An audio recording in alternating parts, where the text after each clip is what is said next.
السلام علیکم ورحمۃ اللہ وبرکاتہ۔ ان الحمد للہ والصلاۃ والسلام علی رسول اللہ وعلی آلہ وصحبہ ومن والہ وبعد۔ کل ہم نے پہلے سبق کا کچھ حصہ پڑھ رکھا تھا، آج آگے پڑھتا ہوں۔ دھات کا زمانہ۔ دھات تقریباً ان اشیاء کو کہا جاتا ہے جو زمین کے اندر سے نکلتی ہیں، جیسے لوہا، تانبا، چاندی، سونا، سب دھات بولتے ہیں۔ تو دھات کا زمانہ، رفتہ رفتہ لوگوں کی تعداد بڑھی، تنہا شکار اور پھل پھلاری پر گزر اوقات مشکل ہو گئی۔ چنانچہ کچھ لوگ تو جنگلات اور پہاڑوں میں رہ گئے، وہاں بھی اب بھی ان کی نسلیں کول، بھیل، سنتھال، گونڈ وغیرہ اپنی ابتدائی حالت میں دیکھی جا سکتی ہیں۔ چنانچہ آپ دیکھیں گے سنتھالی یہ جھارکھنڈ میں زیادہ پائے جاتے ہیں، یہ نسل ہے بھی موجود ہے۔ کول، بھیل مہاراشٹر میں پائے جاتے ہیں، یہ گونڈ کہاں پایا جاتا ہے مجھے نہیں معلوم۔ تو یہ ابھی بھی موجود ہیں ابتدائی حالت میں۔ اور ابھی آپ دیکھیں گے میسور کے علاقے میں جو جنگل ہے، ابھی دیکھیں گے ابھی اسی دور میں لوگ رہتے ہیں، گھیر دیا گیا اس وقت۔ مگر کہتے ہیں جن لوگوں میں ذرا سوجھ بوجھ اور اپج تھی وہ وہاں سے نکل کھڑے ہوئے اور دوسرے ذرائع سے اللہ کا فضل تلاش کرنے لگے۔ کہتے ہیں ضرورت ایجاد کی ماں ہے، انہوں نے پیٹ پالنے کے لیے جانور سدھائے، کھیتی باڑی شروع کی۔ اب پہلے افراد کم تھے، ضرورت نہیں تھی، چڑیاں، پھل اور جانور مل جاتے تھے، کھا لیتے تھے۔ لیکن جب افراد کے میں اضافہ ہوا تو ضرورت پڑی کہ لاؤ کچھ اور طریقہ استعمال کیا جائے، تو جانور سدھائے، کھیتی باڑی شروع کی۔ ایسا کرنے سے انہیں غذا حاصل کرنے میں بڑی سہولت ہو گئی۔ جانوروں سے دودھ، گوشت، کھال اور اون دستیاب ہونے لگا۔ کھیتوں سے مختلف قسم کا اناج اور پھل، کھیتی باڑی کے لیے مناسب زمین اور آب پاشی کے لیے کافی پانی دریاؤں کے قریب آسانی سے مل سکتا تھا۔ اس لیے لوگوں نے دریاؤں کی وادیوں میں اپنے کھیت بنائے۔ دریا کی وادی مطلب دو دریاؤں کے بیچ کے جو علاقہ اس کو وادی تقریباً کہا جاتا ہے۔ جیسے وادی کا لفظ پہاڑ کے لیے بھی بولتے ہیں، پہاڑ کی وادی، دو پہاڑیوں کے بیچ کے درمیان کی جو علاقہ ہوتا ہے اس کو وادی کہا جاتا ہے۔ تو دریاؤں کی وادیوں میں اپنے کھیت بنائے۔ چونکہ فصلوں کی دیکھ بھال کے لیے کھیتوں کے قریب ہی ٹھہرنا پڑتا تھا، اس لیے آہستہ آہستہ دریاؤں کے آس پاس گھر بنا کر رہنا شروع کیا۔ یہی آبادیاں بڑھتے بڑھتے گاؤں، قصبے اور شہر کی شکل اختیار کر گئیں۔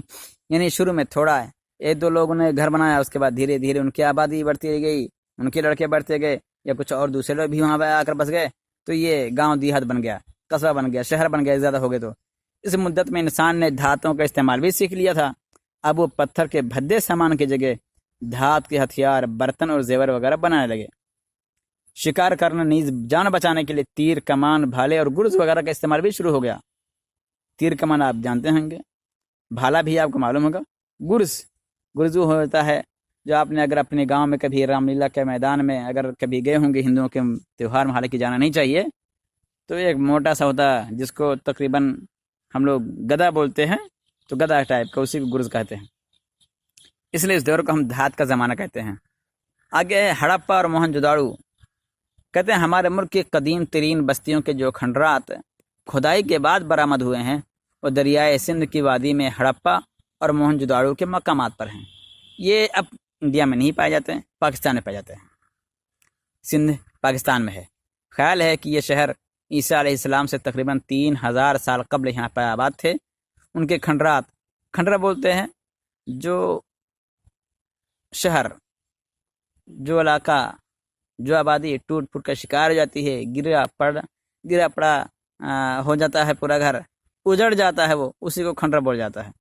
اس کے کھنڈرات اور یہاں سے برآمد مطلب نکلے ہوئے برآمد شدہ اشیاء دیکھنے سے پتہ چلتا ہے کہ اس وقت تک لوگ مکانات بنانے اور بستیاں بنانے کے فن میں کافی ماہر ہو چکے تھے۔ پختہ اینٹوں کی بڑی بڑی حویلیاں بناتے، جن میں رہنے، سہنے، کھانے پکانے اور نہانے وغیرہ کے لیے الگ کمرے ہوتے۔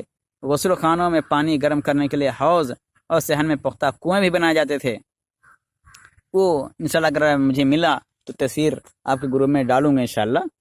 ابھی فی الحال میرے پاس موجود نہیں، ورنہ میں ابھی دکھاتا آپ کو۔ بعض حویلیوں سے اندازہ ہوتا ہے کہ چھتیں پاٹ کر کئی منزلہ تعمیر کی گئی تھیں۔ مکانات ایک دوسرے سے ملا کر سیدھی قطار میں بنائے جاتے تھے، ایک لائن سے۔ گلی کوچے کشادہ اور ان کے کنارے گندے پانی کی نالیاں ہوتی تھیں۔ ہتھیار، زیورات اور برتنوں وغیرہ کے دیکھنے سے اندازہ ہوتا ہے کہ یہ لوگ سونا، چاندی، تانبا، سیسا، پیتل وغیرہ غرض لوہے کے علاوہ بیشتر دھاتوں کے استعمال سے بخوبی واقف تھے. اسی زمانے میں یہ لوگ یہ ساری چیزیں استعمال کیا کرتے تھے. ان صنعتوں میں اتنی ترقی دیکھ کر خیال ہوتا ہے کہ شاید دور دور تک ان کا تجارتی کاروبار بھی پھیلا ہوا تھا. یہ لوگ باقاعدہ کھیتی باڑی کرتے، گائے، بیل، بھینس، بھیڑ، بکری، اونٹ اور ہاتھی پالتے. البتہ گھوڑا اور بلی پالنے کا رواج اس وقت نہ تھا، یعنی اس کی مثال نہیں ملی ان کے کھدائی میں. بار برداری کے لیے چھوٹی چھوٹی بیل گاڑیاں بھی استعمال ہوتی تھیں جن میں لکڑی کے پہیے لگائے جاتے تھے. یہ لوگ روئی کاتنا، روئی جانتے نا، روئی، یہ لوگ روئی کاتنا اور اونی سوتی کپڑے بننا بھی جانتے تھے. بننا نہ پڑے گا، بننا ہے، کپڑے بننا نہیں، کپڑے کا جو دھاگا ہوتا ہے نا اس کو آپس میں اس طرح سے ملانا کہ کپڑا بن جائے. مٹی کے ایک لائن کھڑی ہوتی ہے اور ایک لائن ٹیڑھی ہوتی ہے چوڑائی میں. مٹی کے برتن اور کھلونے بنانے، انہیں شوخ رنگوں میں رنگنے، شوخ مطلب چٹخ، بھڑکیلا، شوخ رنگوں میں رنگنے، نیز نقش و نگار کرنے کے فن سے بھی یہ لوگ بخوبی واقف تھے. زیور پہننے کا عام رواج تھا. مرد، عورتیں، امیر، غریب سب زیور استعمال کرتے تھے. فرق صرف یہ تھا کہ امیر لوگ سونے چاندی، ہاتھی دانت کے زیور پہنتے اور غریب لوگ سیپ کے. عام طور پر لوگ داڑھیاں چھوڑتے تھے اور مونچھیں کترواتے تھے. یہ فطرت ہے داڑھی رکھنا. آج کے دور میں جو داڑھی چھیلنا رواج پا چکا ہے مسلمانوں میں بھی، یہ فطر کے خلاف ہے، جیسا کہ نبی کریم صلی اللہ علیہ وسلم کی حدیث سے بھی ظاہر ہے. انہی مقامات پر ناد علی ایک تعویذ ہوتی ہے بریلویوں کے ہاں، جس کو ناد علی کہا جاتا ہے. تو ناد علی تعویذ جیسی بہت سی چھوٹی چھوٹی مہریں دستیاب ہوئی ہیں جن پر مختلف قسم کے جانوروں یا دیوی دیوتاؤں کی تصویریں بنی ہوئی ہیں. کچھ الفاظ بھی کندہ ہیں، یعنی لکھے ہوئے ہیں. بعض کھدے آئے ہوئے ہیں.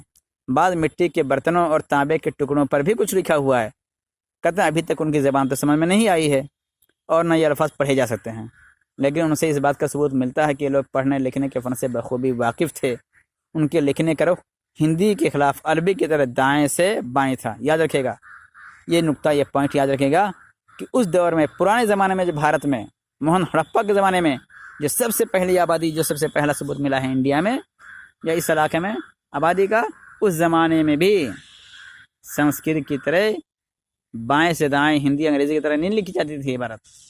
عربی کی طرح دائیں سے بائیں موجود تھی عبارت یہ. تو ان دونوں شہروں میں عالیشان محلوں اور قلعوں کے آثار تو ضرور ملے، مگر کسی بڑی عبادتگاہ کا پتہ نہیں چلا.